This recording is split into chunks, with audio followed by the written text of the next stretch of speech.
마태복음 10장 34절에서 38절.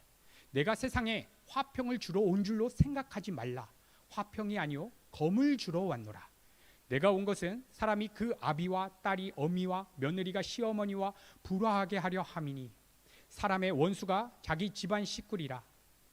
아비나 어미를 나보다 더 사랑하는 자는 내게 합당치 아니하고 아들이나 딸을 나보다 더 사랑하는 자도 내게 합당치 아니하고 자기 십자가를 지고 나를 쫓지 않는 자도 내게 합당치 아니하니라. 여러분, 이렇게 화평을 제하여 버리고 검을 준다라고 하는 것은 우리 성도가 복음의 말씀을 진정으로 받아들이게 될 때에 우리가 그동안 하나님께 마음을 명중하지 않고 세상으로 빗나간 상태에서 관계를 이루었던 부부관계, 자녀와의 관계, 가족과의 관계, 모든 인간관계가 깨어지는 것을 경험하게 된다는 것입니다. 하나님께서 우리의 인생 가운데 그렇게 깨어질 수 있도록 인도해 가신다는 것입니다. 왜 그렇습니까? 우리의 마음이 하나님을 빗나간 상태에서 이루는 모든 관계는 아무리 선해 보이고 아무리 아름다워 보여도 거짓된 나로 위장하며 나의 유익을 위해서만 관계할 수밖에 없기 때문입니다. 여러분 보십시오. 그래서 저 포함해서 여기 계신 모든 분들도 나랑 성향이 같고 기질이 같은 사람들만 내 사람이라고 하는 그 울타리 안에 두고 우리는 그렇게 살아갑니다. 나와 성향이 다르고 나의 자존감을 한 번이라도 치고 오는 사람이라면 절대로 말을 섞지 않습니다. 절대로 함께하지 않습니다. 왜? 나만을 위해서 살아가는 그 죄악된 본성이 있고 하나님께 빗나간 상태에서 사람들을 보니까 나의 유익을 위해서 내가 처단해야 될 사람은 처단하고 내가 끌어안을 사람은 끌어안으면서 살아가게 되는 것입니다. 그래서 이 세상 사람들이 각자의 인생 중에서 가장 에너지를 많이 쓰며 살아가는 그 중요한 포인트가 무엇이냐? 타인들 속에 비춰지는 나라고 하는 이미지를 어떻게 아름답게 포장하고 가꾸느냐에 다 들어있는 것입니다.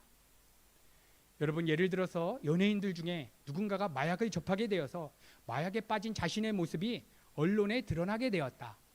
이때 이 연예인의 마음속에 가장 고통으로 느껴지는 것은 무엇이겠습니까? 단순한 TV 정지나 인기가 식는 것이 아닙니다. 그 사람의 가장 마음을 치고 고통스럽게 하는 것은 여태까지 대중들이 나라고 하는 존재를 되게 좋게 봤는데 이번 마약 사건을 통해서 나라고 하는 이미지가 바닥으로 떨어지는 그 경험을 했기 때문에 엄청난 고통을 느끼게 되는 것입니다. 보통 때에는 좋은 교수님이었고 좋은 목사님이었고 좋은 사역자였습니다.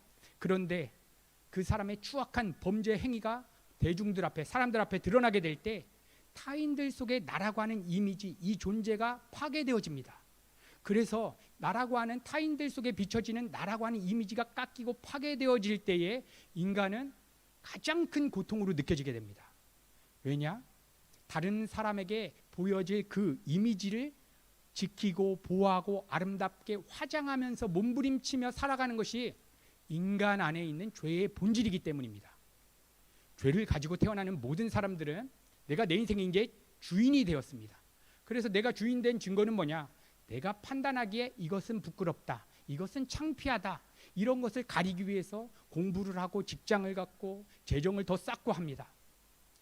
그래서 아담과 하와가 선악과를 따먹기 전에는 온몸을 다 벗고 있었는데 부끄럽지가 않았습니다. 창피하지가 않았습니다. 하와가 아담 앞에 있을 때 절대 창피한 게 하나도 없었습니다. 선악과를 먹자 어떻게 됐습니까? 그동안 부끄럽고 수치라고 못 느꼈던 부분이 내가 수치라고 판단하고 그것을 무화과 나뭇잎으로 가리는 것입니다. 여러분, 그래서 그들의 인생 가운데 하나님의 은혜가 어떻게 다가왔습니까? 그들이 자기가 판단하기에 수치라고 여겼던 그 무화과 나뭇잎을 하나님께서 갈기갈기 찢어 발기시고 어떤 옷을 입혀주셨습니까? 가죽옷. 이 가죽옷이 상징하는 것은 그리스도의 의입니다. 그리스도의 의의 옷. 그래서 사도 바울은 그리스도로 우리가 옷 입었다라고 표현하는 것입니다. 그래서 하나님의 말씀이 우리의 내면을 뻥치고 올 때 지금까지 타인들의 비춰질 거짓된 나를 포장하며 살아갔던 그러한 삶의 그러한 형태 자체가 하나님께 마음을 다 드린 상태가 아니다. 믿음으로 살아가는 삶이 아니다.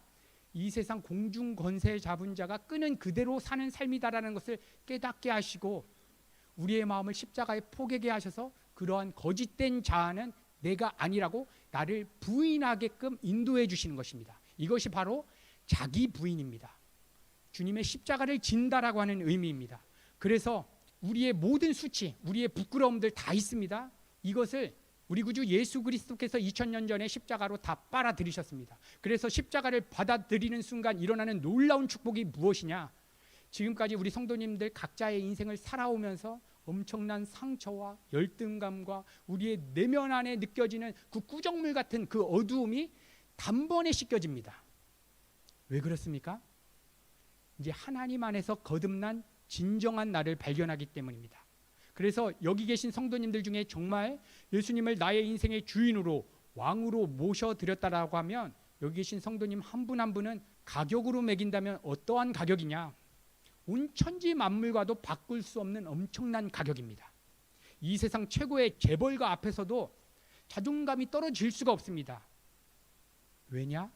성자 하나님이신 예수님께서 우리를 대신하여서 자신의 생명을 내어주셨기 때문입니다. 우리의 가치가 예수님의 가치라는 것입니다.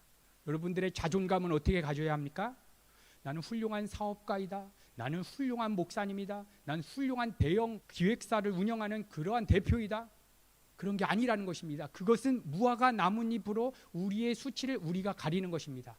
그래서 주님께서 2000년 전에 오셔서 무화과 나뭇잎은 풍성한데 안에 본질적인 그 열매가 없는 무화과 나무 열매를 저주하셔서 근원을 마르게 하셨습니다. 그런 것처럼 하나님의 말씀이 우리의 인생 가운데 치고 들어오셔서 나라고 하는 존재를 아름답게 꾸미고 화장했던 그러한 이 세상의 가치들을 다 내려놓고 진짜 자존감, 예수의 생명을 주고 우리를 사신 그 하나님의 자녀된 그 온전한 자존감을 우리 가운데 회복시켜 주시는 것입니다. 여러분, 이 자존감을 갖고 살아가는 사람은 그 어떤 누구 앞에서도 자존심이 상할 일이 없습니다. 그 어떤 사람 앞에서도 주눅들 일이 없습니다. 왜냐? 나의 가치는 하나님의 자녀다. 나의 가치는 예수님의 핏값이다. 여러분 안에 이러한 자존감이 있습니까?